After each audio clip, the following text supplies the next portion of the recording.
आपको Roberto Carlos की वो फेमस बनाना किक तो याद ही होगी, जिसने खाली गोलकीपर को नहीं बल्कि स्टेडियम में मौजूद हर शख्स को हैरान कर दिया था। और वजह ये थी कि किसी को इस गोल की फिजिक्स, फोर्स और साइंस समझ ही नहीं आई थी। इस गोल को देखते हुए क्रिकेट फैन ने भी सोचा होगा कि काश कभी कुछ ऐसा क्रिकेट में भी देखने को मिलता। और क्या होगा अगर मैं आपसे कहूँ कि कुछ साल बाद यही चीज शोएब अख्तर ने क्रिकेट में भी करके दिखाई। एंड आई रिमाइंड यू, ये कोई बनाना स्विंग या रिवर्स स्विंग बिल्कुल नहीं थी। तो चलिए जानते हैं क्रिकेट की सबसे मुश्किल और बैट्समैन की होश उड़ा देने वाली स्नेक बॉल की कहानी, जो फिर दोबारा क्रिकेट में कभी देखने को नहीं मिली। आपने आईपीएल 2025 के हैदराबाद वर्सेस डीसी का मैच तो देखा ही होगा, जिसमें मिचेल स्टार्क ने हैदराबाद के बल्लेबाजों को दिन में तारे दिखा दिए थे। लेकिन मुझे इनकी 5 विकेटों से नहीं बल्कि उस एक वाइड बॉल से गर्ज है। जी हाँ, वही वाइड बॉल जिसने केएल राहुल के होश उड़ा दिए थे। ये कोई आम स्विंग नहीं थी बल्कि फेमस बनाना स्विंग थी। ये स्विंग आपको वकार यूनुस से जसप्रीत बुमराह, जोफ्रा आर्चर से अनवर अली, इन सब से देखने को मिल जाएगी। चलिए थोड़ा सा और पीछे चलते हैं बीजीटी के एक मैच में,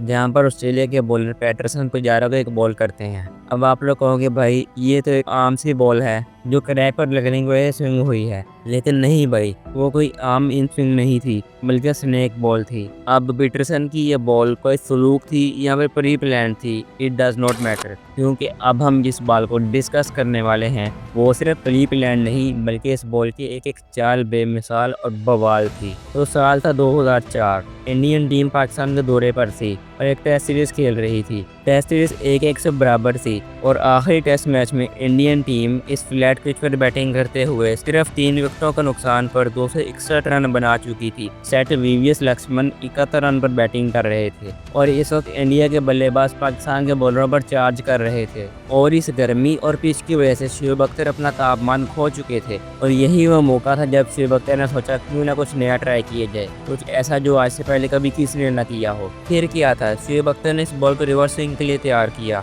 और ब्राइट साइड को बल्लेबाज की तरफ और रफ साइड को बाहर की तरफ रखा। लेकिन जो असल खेल शोएब अख्तर ने यहाँ पर खेला वो थी बॉल की सीम पोजीशन, जिसको शोएब अख्तर ने थोड़ा सा ऑफ साइड की तरफ रखा हुआ था। हाथ का एंगल 45 और रिलीज पॉइंट यॉर्कर से थोड़ा सा ऊपर। अब प्लान रेडी था, बस एग्जीक्यूट करना बाकी था। और फिर इन्होंने अपने हाई स्पीड रनअप के साथ वो बॉल डिलीवर की जिसने वीवीएस लक्ष्मण के होश उड़ा दिए। वीवीएस लक्ष्मण भी लाइक, अरे भाई ये क्या है, मुझे तैयार तो होने देते। और ये सब काम नहीं था कि कमेंट्री में बैठे एक जीनियस कमेंटेटर ने ये तक कह दिया कि आजकल के बल्लेबाज एक फुल टॉस पर बोल्ड हो जाते हैं। और अब बात करते हैं उस मैजिक की जो बॉल ने शोएब अख्तर के हाथ से निकलने के बाद किया। वो बॉल पहले अंदर की तरफ आई जैसे कोई यॉर्कर हो और बैट्समैन के पास से बाहर की तरफ निकलकर विकेटों में जा लगी। अब फॉर्मेट कोई भी हो, फुल टॉस हर बैट्समैन के लिए स्कोरिंग अपॉर्चुनिटी होती है और यही वजह थी कि वीवीएस लक्ष्मण भी इस बॉल को फ्लिक करने के लिए तैयार थे। लेकिन शोएब अख्तर की पेस, बॉल एंगल और लेट मूवमेंट ने वीवीएस लक्ष्मण को फ्रीज कर दिया था।